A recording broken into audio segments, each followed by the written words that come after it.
Okay, so where did we leave off on Tuesday? Let's do a quick bit of review. Some of us are still getting confused about which one's the North and which one's the South. We got the North up here. The North has Abraham Lincoln as their leader. The North has lots of factories, lots of money, a big population, but no slaves. The South has fewer people, a little bit less money, lots of farms, and the South is the one that has all of the slaves.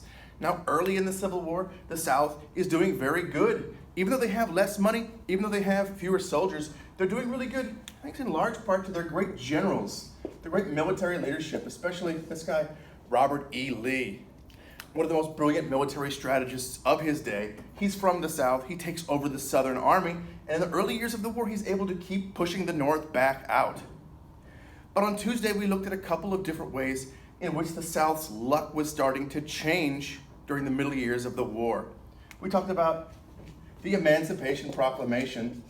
That's when Lincoln said, I'm going to make a statement that frees all of the South's slaves. Now, the reason why this was bad for the South is, number one, the people of the South are now distracted. They're worried about their slaves rebelling against them now that they've been set free by Lincoln. But also it's good for the North because it unites the people of the North. No longer will anyone from the North think about this Civil War as just a war to stop the South from seceding. Now it's a war about freedom. It's a war about ending slavery in America forever.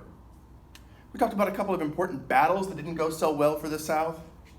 The Battle of Gettysburg in Pennsylvania. That's up here in the North. Robert E. Lee had the brilliant idea, why are we just waiting for the North to come down here? Let's bring the fight up to them. The South invades the North with the Battle of Gettysburg.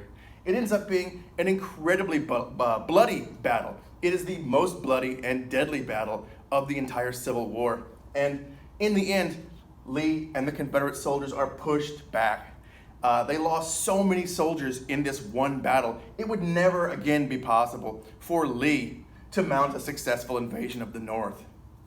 We also talked about a battle out here. Here's the Mississippi River, about right here.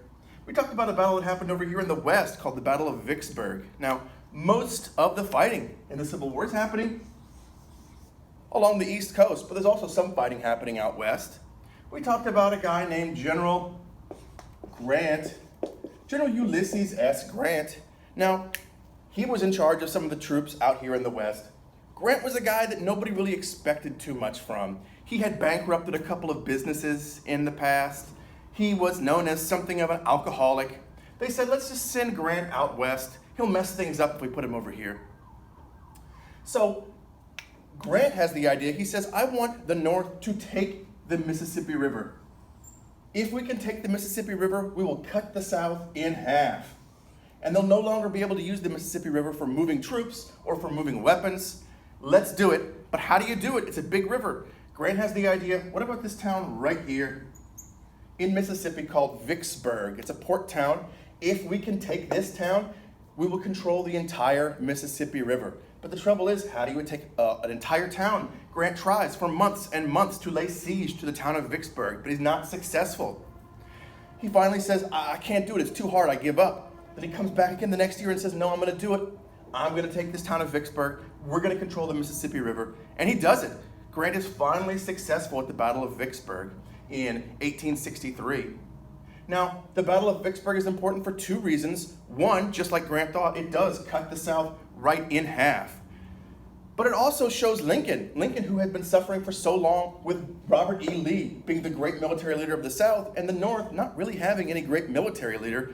Lincoln finally realizes he had a great general for the North right under his nose the entire time in the form of Ulysses S. Grant.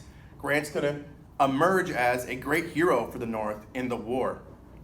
What we're going to talk about today is what happens next, the very final years of the war, as the North finally lays the last blows to the South to force them to surrender.